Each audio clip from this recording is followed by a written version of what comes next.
Selamat pagi, selamat siang, selamat sore, dan selamat malam untuk teman-teman semuanya. Perkenalkan, saya Jose Tristan Prabowo dengan NM 163251006 dari Program Studi Teknik Robotika dan Kecerdasan Buatan Angkatan 2025 dengan kelasnya yaitu RKA 2.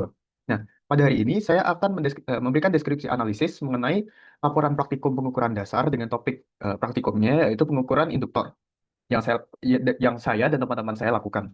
Nah, sebelumnya untuk laporan praktikum ini dibangun melalui dasar teori berikut. Jadi berikut dasar teori yang saya gunakan untuk pembuatan laporan praktikum eh, kali ini.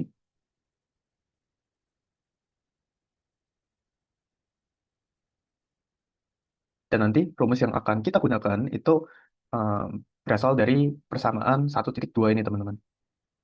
Nah, sekarang apa sih tujuan dari praktikum pengukuran dasar pada kali ini? Untuk tujuan praktikum pengukuran dasar kali ini itu adalah mampu merangkai sirkuit seri resistor induktor atau RL serta mengoperasikan instrumen pembangkit sinyal dan osiloskop. Lalu mampu menentukan frekuensi sinyal saat rasio tegangan keluaran dan masukan mencapai 0,5 atau satu banding 2 untuk menghitung nilai induktansi secara tidak langsung. Nah, menganalisis komparasi nilai induktansi hasil perhitungan dengan spesifik tertera serta mengevaluasi efek perubahan resistansi terhadap hasil pengukuran. Untuk prosedurnya, kurang lebih seperti ini, teman-teman.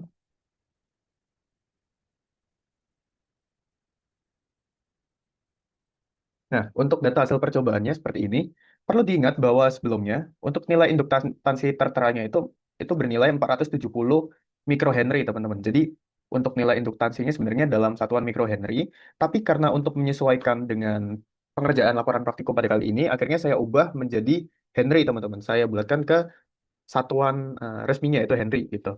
Itulah sebabnya menjadi 470 dikali 10 pangkat min 6. Untuk hasilnya seperti ini. Ini semua sudah saya konversi ini sudah menjadi volt satuannya, ini sudah menjadi radian per second, ini sudah menjadi frekuensinya hertz dan lain sebagainya. Untuk em, resistor yang kami gunakan dalam praktikum ukuran dasar pada kali ini, kami menggunakan resistor dengan resistansi 47 ohm dan juga 100 ohm, teman-teman. Untuk perhitungan pi radiannya, ini sebenarnya sudah ada di bagian lampiran. Kami menggunakan rumus 2pi dikali F, di mana pi-nya itu sesuai dengan dasar teori, itu menggunakan 3,14. Nah, perlu perlu diingat bahwa laporan pengukuran dasar induktor pada kali ini, kami menggunakan metode yang tidak langsung. Jadi akan ada dua metode, yaitu langsung dan tidak langsung. Di mana metode langsung itu mengharuskan untuk menggunakan multimeter LC, LCR gitu. Sedangkan em, untuk metode tidak langsung itu kami menggunakan signal generator dan juga osiloskop. Jadi sesuai dengan prosedurnya, teman-teman.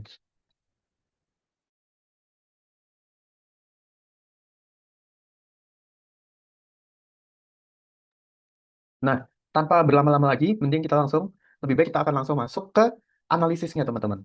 Jadi, pada tabel 4.1, nah, pada tabel ini, sesuai deskripsi yang sudah saya berikan, itu menggunakan pengukuran metode tidak langsung gitu. Jadi kami saat mengukurnya kami menggunakan sinyal generator dan osiloskop untuk membandingkan gelombang kelistrikannya. Lalu pengukuran induktor itu menggunakan ya tadi sudah saya bilang menggunakan resistor dengan resistansi 47 dan 100 ohm yang digunakan dan menggunakan induktor dengan nilai induktansinya itu 470 dikali 10 pangkat min 6 Henry. Ya ini udah kami ubah ya yang awalnya mikrohenry jadi Henry. Dan di sini kami membandingkan eh, VPP scope dan VPPSG. VPP scope itu yang pada osiloskop, sedangkan VPPSG itu yang pada signal generator ya. Itu kami men-setting agar perbandingannya itu 1:2. Nah, kenapa? Mungkin ini sering jadi pertanyaan, mengapa harus disetting menjadi 1:2 atau 0,5 gitu. Nah, sebenarnya alasannya sudah saya cantumkan juga di dasar teori bahwa kondisi rasio 0,5 itu atau 1:2 ini sangat direkomendasikan agar pembacaan visual visual dapat eh, pembacaannya dapat dilakukan secara maksimal gitu pada eh, layar vertical osiloskop gitu melalui proporsi 1:2. Jadi sebenarnya untuk memudahkan aja dalam pembacaannya, teman-teman. Karena kalau misalnya istilahnya itu bukan 1:2 kan kita jadi sulit tuh untuk membacanya, jadi lebih ribet gitu. Sedangkan kalau misalnya kita sudah settingnya atau sengaja untuk membandingkan rasionya itu 1:2 kan berarti untuk mencari VPP kita hanya perlu membagi VPP SG Nah, untuk mencari VPP scope, kita hanya perlu membagi VPPSG dengan dibagi dua gitu. Jadi rasionya sudah 1:2, akan lebih gampang teman-teman. Dan di sini juga lebih sesuai untuk kita mencari nilai induktansinya, untuk memudahkan perhitungan juga gitu.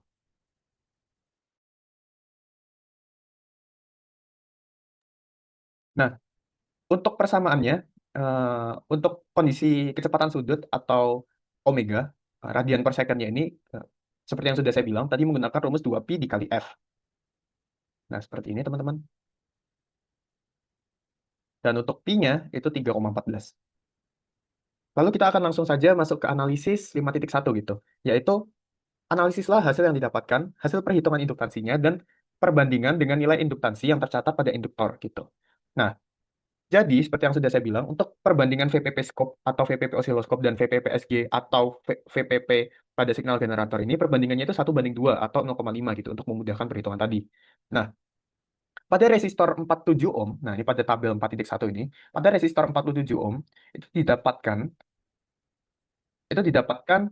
em, VPP scope-nya itu 0,472, sedangkan VPP SG-nya itu 0,94.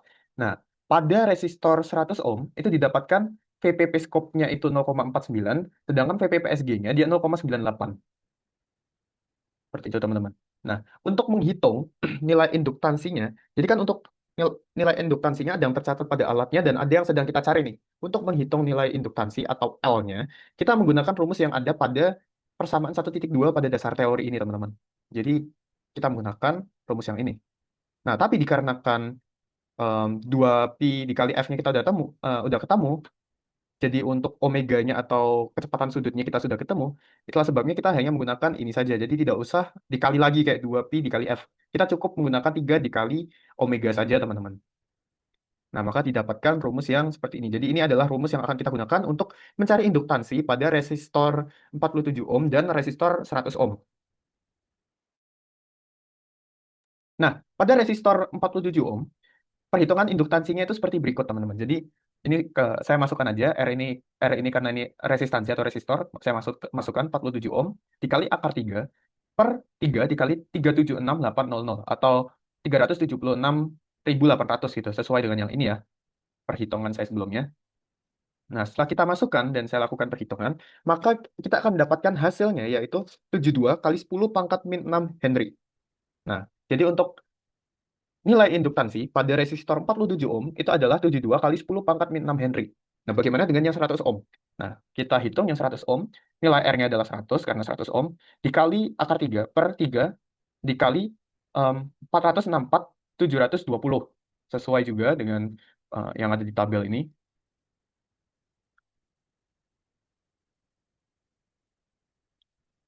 Nah, itulah sebabnya kita dapatkan nilai induktansinya itu adalah 124 dikali 10 pangkat min 6 Henry, teman-teman. Nah, bila teman-teman lihat lebih teliti, nilai kedua induktansinya itu berbeda dengan nilai induktansi tercatatnya kan, teman-teman. Nah, mengapa bisa demikian? Nah, akan kita bahas nih pada analisis kali ini. Kenapa kok nilai induktansinya pada resistor em, 100 100 ohm dan 47 ohm itu bisa dibilang melenceng jauh dengan nilai induktansi tercatatnya. Nah, jika dibandingkan dengan nilai induktansi yang tercatat pada komponen induktor yang memiliki nilai induktor sebesar 470 kali 6 dikali 10 pangkat min 6 Henry, hasil perhitungan menunjukkan nilai yang lebih rendah. Pada resistor 47 ohm, menunjukkan nilai induktansinya itu sebesar 72 dikali 10 pangkat min 6 Henry. Sedangkan pada resistor 100 ohm, menunjukkan nilai induktansinya sebesar 124 kali 10 pangkat min 6 Henry. Hasil ini membuktikan adanya pengaruh dari parameter non ideal. Nah, jadi parameter non ideal ini bisa dibilang kayak faktor eksternal gitulah dalam rangkaian seperti hambatan dalam kawat induktor atau RL dan hambatan dalam generator sinyal atau RIN. Jadi pada generator sinyal itu juga ada hambatan tersendiri nih yang menyebabkan nilai induktansinya itu berbeda. Yang tidak diperhitungkan dalam rumus ideal persamaan di atas, namun mempengaruhi pembagian tegangan pada frekuensi yang tinggi.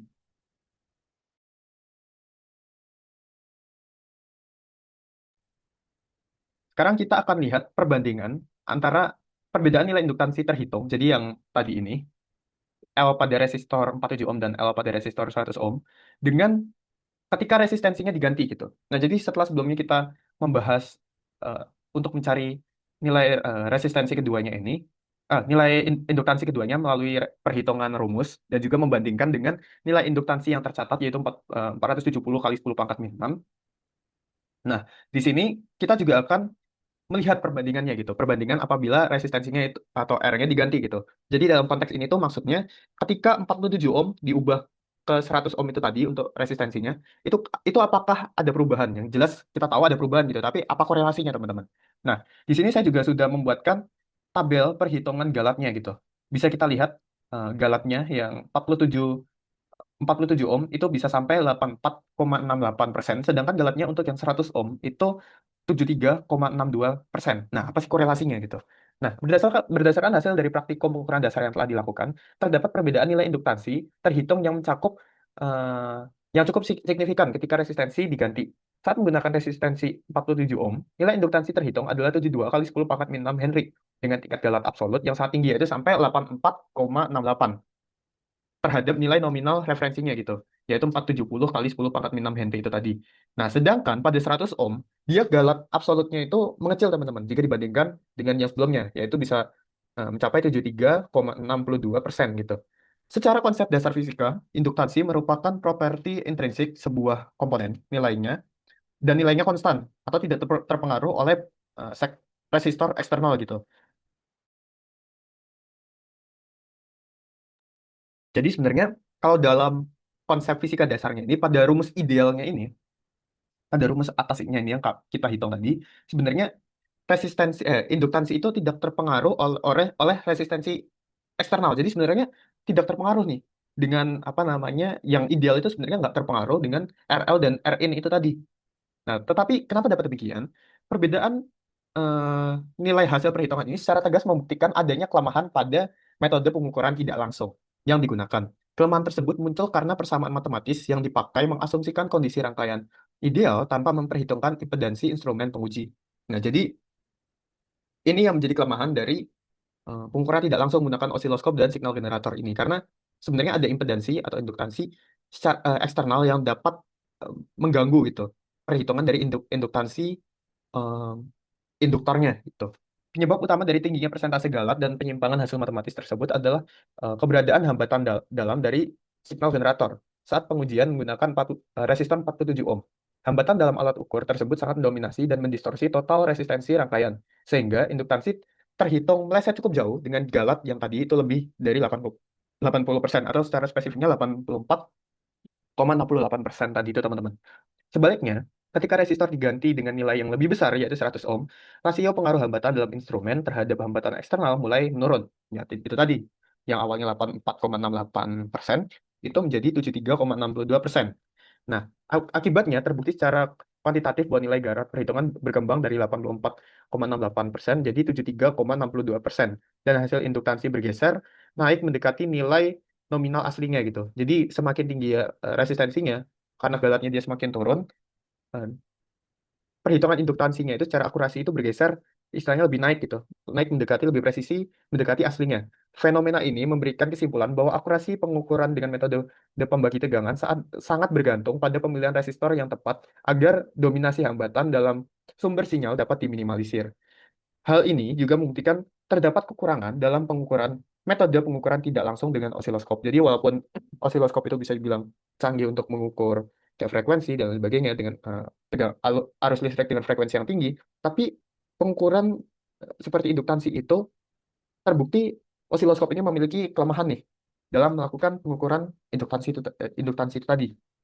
Nah, sekarang kita akan membahas kalau misalnya osiloskop ini bisa dibilang atau pengukuran tidak langsung ini bisa dibilang kurang presisi, kurang akurat dalam mengukur nilai induktansi, lalu alat apa atau instrumen apa yang dapat digunakan untuk mengukur induktansi secara langsung beserta prinsip kerjanya itu kayak gimana? Nah, jadi setelah saya lakukan riset, di sini sudah saya tuliskan juga, untuk mengukur nilai induktansi secara langsung, alat ukur khusus yang tepat untuk digunakan itu adalah LCR meter gitu. LCR meter dan multimeter LCR ini beda ya. Jadi kalau multimeter LCR itu lebih ke arah ya udah multimeter, bentuknya seperti multimeter gitu. Sedangkan LCR meter ini dia lebih dari segi advancement-nya atau kecanggihannya itu lebih mendekati dengan osiloskop itu tadi, tapi lebih presisi. Nah, di sini kita bahas nih. Jadi alat yang tepat untuk digunakan itu adalah LCR meter atau inductance, capacitance, and resistance meter. Jadi dia mampu mengukur induktor, kapasitor, dan resistor gitu. Alat ini atau alat instrumen digital ini dirancang secara spesifik untuk mengukur besaran impedansi suatu komponen elektronika secara presisi tanpa memerlukan perhitungan rumus manual dari pengguna. Prinsip kerja dasar dari alat ini dimulai dengan menginjeksikan sinyal tegangan bolak-balik atau AC atau AC atau tegangan Vin lah ya, Vin dari osilator internalnya ke dalam komponen induktor pada rentang frekuensi tertentu yang telah dikalibrasi. Selama sinyal tersebut mengalir, sensor di dalam alat akan secara simultan atau secara bersamaan mendeteksi besarnya tegangan yang jatuh di ujung-ujung komponen serta arus listrik yang melewati induktor tersebut. Dari pembacaan tegangan dan arus tersebut, instrumen dapat menghitung besaran impedansi total atau induktansi total, sekaligus mendeteksi sudut pergeseran fase atau phase shift antara kedua gelombang pembentuknya. Nah, bisa kita lihat untuk bentuknya LCR meter ini seperti ini. Jadi ini yang membedakan multimeter LCR dan juga LCR meter. Jadi kalau yang sebelumnya saya bahas di dasar teori itu kan multimeter LCR. Multimeter LCR itu bentuknya ya lebih mirip multimeter biasa gitu, yang bisa dibilang lebih kecil. Sedangkan LCR meter itu bisa dibilang bentuknya itu mirip seperti osiloskop dan dari segi kecanggihan juga lebih canggih juga teman-teman. Bentuknya seperti ini. Untuk sumber gambar dan penjelasannya sudah ada di dasar teori teman-teman. Jadi bentuknya seperti ini. Ini merupakan salah satu bentuk dari LCR sebenarnya juga ada, tapi sebagai referensi saya gunakan bentuknya yang seperti ini dengan sumber yang nanti sudah ada di referensinya. Berdasarkan teori arus bolak-balik, gelombang arus listrik pada sebuah induktor akan mengalami keterlambatan fase atau lagging terhadap gelombang tegangannya. Dengan menganalisis sudut pergeseran fase aktual yang terdeteksi, prosesor pada LCR meter mampu memisahkan nilai hambatan reaktif induktif murni atau XL dari hambatan kawat arus searahnya atau DC resistance atau DCR. Setelah nilai reaktansi induktif murni tersebut berhasil diisolasi, alat ini akan langsung menghitung nilai induktansi atau L menggunakan persamaan turunan standar, yaitu membagi XL dengan frekuensi sudut gelombang uji. Ya, sudut gelombang uji itu tadi yang menggunakan kecepatan sudut itu menggunakan rumus 2pi dikali F. Hasil perhitungan akhir komputansi tersebut kemudian langsung ditampilkan pada layar digital dalam satuan pengukuran turunan Henry. Misal seperti milihenry atau microhenry. Nah, ini mirip seperti osiloskop ya.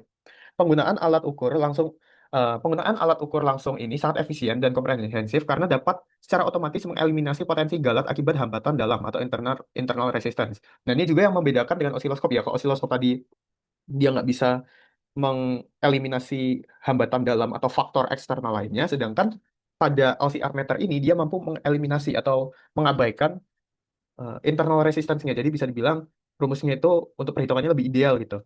Sehingga menghasilkan data yang jauh lebih presisi dibandingkan metode pengukuran tidak langsung menggunakan osiloskop.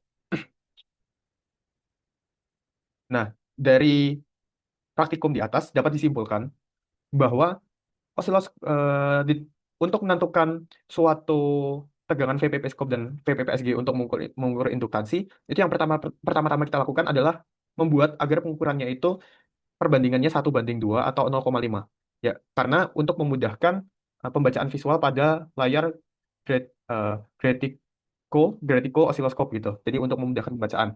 Pada pengujian menggunakan resistor beban 47 ohm, dibutuhkan penyesuaian frekuensi hingga 60.000 Hz untuk mencapai rasio 1:2 tersebut, yang menghasilkan perhitungan induktansi sebesar 72 dikali 10 pangkat min 6 Henry. Saat induktor dihubungkan secara seri dengan resistor 100 ohm, frekuensi yang dibutuhkan untuk mencapai acuan rasio yang sama naik menjadi 74.000 Hz. Jadi untuk mencapai 1:2, rasio banding 1:2 itu dibutuhkan eh, 74 frekuensi sebesar 74.000 Hz dan menghasilkan nilai nilai induktansi terhitung sebesar 124 dikali 10 pangkat min 6 Henry. Walaupun hasil ini secara matematis menunjukkan bahwa peningkatan resistensi beban berbanding lurus dengan nilai induktansi yang didapat, kedua hasil perhitungan tersebut meleset sangat jauh dari nilai induktansi komponen yang bernilai 470 dikali 10 pangkat min 6 Henry. Jadi walaupun nilai induktansinya sudah didapat gitu dari perhitungan rumus ideal, yaitu 72 kali 10 pangkat min 6 Henry dan 124 kali 10 pangkat min 6 Henry, tapi terbukti itu masih melenceng jauh dari nilai induktansi pada induktor aslinya, yaitu 470 dikali 10 pangkat min 6 Henry.